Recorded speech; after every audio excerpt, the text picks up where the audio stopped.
नमस्कार दोस्तों, आपका स्वागत है हिडन होराइजन पर, जहां हम आपके लिए लाते हैं इतिहास और धर्म की अद्भुत कहानियां।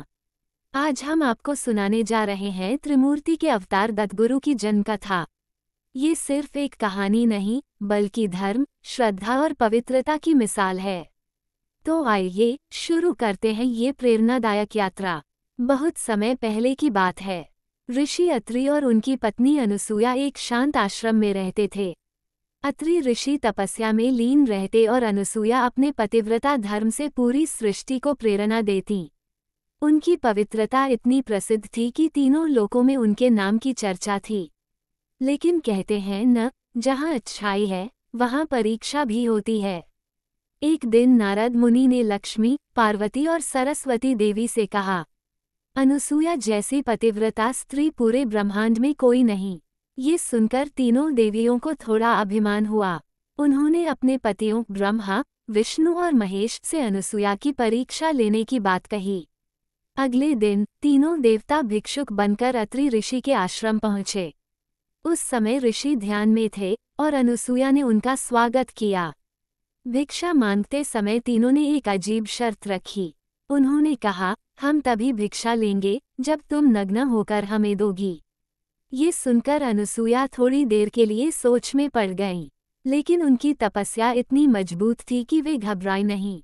उन्होंने अपनी साधना की शक्ति का प्रयोग किया और तीनों देवताओं को छोटे बच्चों में बदल दिया। अब तीनों देवता छोटे छोटे बच्चों के रूप में थे। अनुसूया ने उन्हें माँ की तरह प्यार दिया और भिक्षा दी। कुछ समय बाद अत्रि ऋषि ध्यान से बाहर आए और यह चमत्कार देखा। उन्होंने अनुसूया से पूछा, ये सब कैसे हुआ? तब तीनों देवताओं ने अपना असली रूप प्रकट किया। देवताओं ने अनुसूया की तपस्या और पतिव्रता धर्म की सराहना की। उन्होंने उन्हें आशीर्वाद दिया और कहा, हम त्रिमूर्ति के रूप में तुम्हारे पुत्र के रूप में जन्म लेंगे। और इसी वरदान से अनुसूया ने एक अद्भुत पुत्र को जन्म दिया, दत्तगुरु। दत्तगुरु ब्रह्मा, विष्णु और महेश के संयुक्त रूप थे। उनका जन्म सिर्फ मानव जाति को धर्म, कर्म और भक्ति का मार्ग दिखाने के लिए हुआ था। दत्तगुरु ने अपने जीवन से यह सिखाया कि सच्चाई और पवित्रता सबसे बड़ी ताकत है।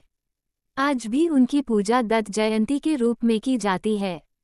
दोस्तों, दत्तगुरु की यह कहानी हमें सिखाती है कि सच्चाई और भक्ति का कोई विकल्प नहीं। आपको ये कहानी कैसी लगी, हमें कमेंट में ज़रूर बताएं। और हमारे चैनल हिडन होराइजन को सब्सक्राइब करें ताकि ऐसी और भी अद्भुत कहानियाँ आप तक पहुँचती रहें।